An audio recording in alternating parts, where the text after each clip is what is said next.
Okay, so this will be the third class for the chapter Beggar. So today we are going to finish that chapter. So everyone just open your textbook from the supplementary.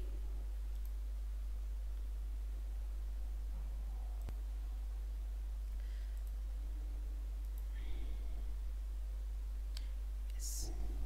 Okay.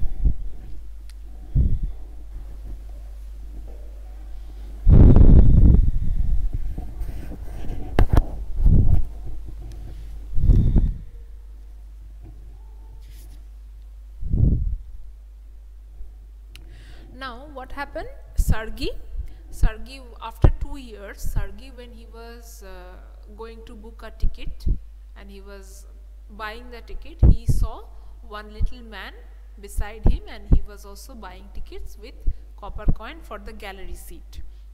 So suddenly he recognized that person, that this is Lashkov, that Lashkov who was a beggar. And then he started talking with him and came to know that he is doing good enough now. He is in the notary right now. He's having a good job. He's earning a decent money every month, and he has been converted into a kind of gentleman now. So now Sargi, he was very glad to see that, and he was very proud also that this transformation in Lashkov happened because of him. Okay, he is taking the credits on himself because he is in the opinion that if I haven't scolded or if I haven't pushed Lashkov to do work and earn money, then he would have still remained as a beggar. So therefore he is trying to say that I am your godson. So now Lashkov is telling, page number 66, second paragraph.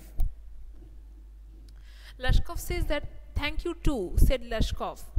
"If I hadn't come to you, then I might still have been calling myself a teacher or a student to this day. Yes, by flying to your protection, I dragged myself out of a pit." So Lashkov is telling, thank you very much. It's really because of you. If you hadn't come to my life, then I would be still calling myself, like lying about my identity to some people. I will be telling the story of this teacher or the student. Okay, in this way I will be taking the shelter of falsehood and I would be earning money. So it's really thank you for, means I'm really thankful to you, grateful to you that you came to my life. Therefore you were able to take me out of the pit. Okay, I was living in a pit. Pit means a hole. Okay, he was in a kind of ditch. So he is giving the credit to him that thank you for that, thank you for coming and taking me out. I am very glad indeed. So Sargi said, I am really glad in doing this indeed. Thank you for your kind words and deeds. I am very grateful to you and to your cook. Now he is telling that I am really thankful to you, not only you but also your cook. God bless that good and noble woman. So now suddenly he started talking about that cook Olga. Okay, and he is praying for her that God bless her. Okay, she is such a good and noble woman. You spoke finely then, and I shall be indebted to you for my dying day. But strictly speaking, it was your cook Olga who saved me. So he is now telling another fact, that the total credit is not going for Sargi.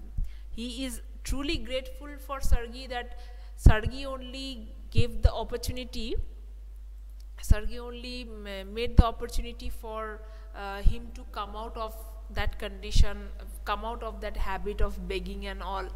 Okay, that is fine, and his words were really kind and generous. But yeah, for that he will always, like till his dying day, he will remain in debt. What is in debt? Grateful. Okay, a gratitude, a big feeling of gratitude. Okay, but he is telling, but strictly speaking, it was your cook Olga who saved me. Means my life was completely a waste. I was like a trash. Okay, so you took me out from the You took me out from the pit, but who saved me actually? It was not you, it was Olga, that cook. She actually did the work of saving me. Now he is surprised. He's telling, how is that? Because obviously he must be thinking that I did everything, I told him to do, I only arranged, so all the credit comes to me. He had not a he don't even have a single idea that Olga has to do anything in it.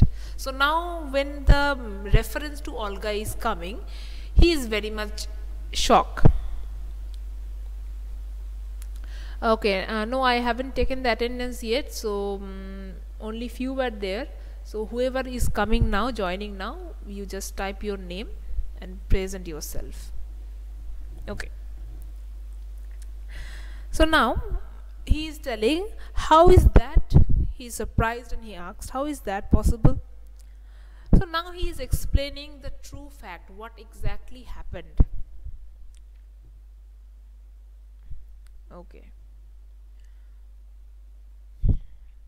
So he's telling, when I used to come to your house to chop wood, she used to begin, oh you sot, you, oh you miserable creature, there's nothing for you but ruin.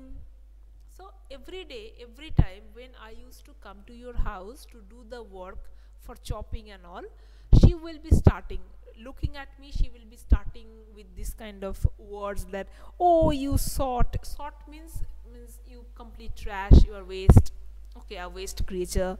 Oh you miserable creature, you are such a pitiful miserable creature. She used to comment like that. There is nothing for you but ruin, there is no future, you are not having any future, you are just going to have ruins in your future, you are just a complete trash, set of trash. She used to say that. And then she would sit down opposite me and grow sad. After telling all these things, she will just sit beside him and she will genuinely feel sad for him. Okay, that's the most important part. She used to feel sad for his condition. Look into my face and weep. Then she will become so much empathetic that she will look into this Lashkov's face and she used to cry. It was not her sadness, it was Lashkov's condition that used to make her sad, thinking about his life, thinking how miserable his life is. Okay, she used to feel so much empathetic towards Lashkov that she used to get tears. And then she will be telling, oh you unlucky man, there is no pleasure for you in this world and there will be none in the world to come, you drunkard. Okay, so she used to complain as well as feel sorry for him, that you are such a drunkard, you are such a drinker. Okay, there is no future for you, what will happen of you in the future, you are in such a less age and such a big world is there in front of you, how you will manage, you, nothing will happen to you, nothing will happen to you. She used to cry, she used to lament, there is no pleasure for you in this world, you will burn in hell, oh you unhappy one. And she would carry on, in that strain. So in that way she will be carrying on with many other lamenting words, that you are going to rot in hell, you are going hell, you did nothing good will happen, like you won't be able to do any kind of good thing, what will happen. So she used to say this and she used to cry and she used to continue like this. I can't tell you how much misery she suffered, how many tears she shed for my sake. So now Lashkov is telling that, do you know, she used to cry at my condition, she used to shed her tears because I was good for nothing, I was a complete trash and my future was completely dark. With this thought she used to cry for me, for my sake she used to cry. But the chief thing was, she used to chop the wood for me. So now coming the main part, that is, not only she used to lament and she used to cry, she used to comment, but the work that was given to Lashkov, chopping the wood, Lashkov is completely worthless, he was completely worthless, he was good for nothing, he was weak and feeble, he can't even hold the axe properly. So how then the woods were getting chopped? So it was not Lashkov. from the very beginning, from the very first day, whatever works was done by Lashkov was actually done by this woman, by Olga. So she used to chop the wood for me. Do you know, sir, that I did not chop one single stick of wood for you? Do you know? Can you believe that till now you have paid me money, but I haven't even chopped a single wood for you? Everything was done by her. Everything was done by Olga. And she let me have the payment only for my sake. She did it all. Why this saved me, why I changed, why I stopped drinking at the sight of her, I cannot explain. Now some kind of change happened inside him as she kept on doing that kind of activities. Okay, such a big sacrifice, such a big hardship she used to take just for his sake.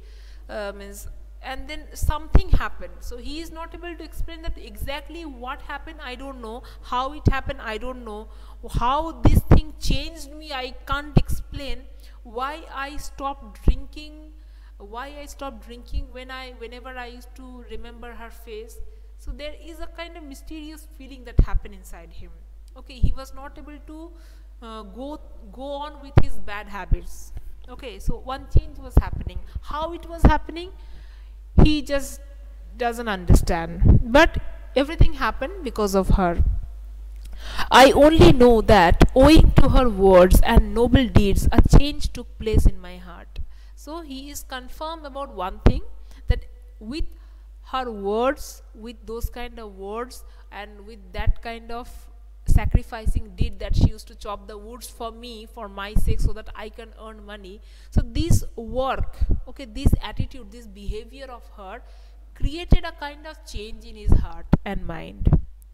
She set me right, and I shall never forget it. So if I have changed my bad habits, if I have really started working on my own with a change of my habit, the credit goes to her. She only made it possible. However, it is time to go now. There goes the bell. So, alright, we have talked enough. So, the bell is ringing. So, the program is going to start. We shall go now.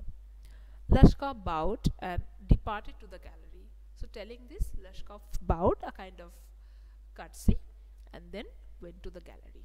So, this is the end of the story. So, you see, like the moral of the story is that if you want to change someone's habits which are actually not okay, which are bad habits, if you scold him or if you talk bad to him, that is not going to affect in that manner. So you need to have a kind of little bit change of your attitude, so that that particular person with the bad habit, he starts feeling for it, that really whatever I'm doing is wrong, and because of me someone else is suffering. Okay, once that thing enters the mind, then only that person will really think of changing his bad habit. Otherwise it is not possible. Okay, so that is the thing that happened with Lashkov, and this is the way Lashkov the beggar became Lashkov a gentleman. Okay, end of the story.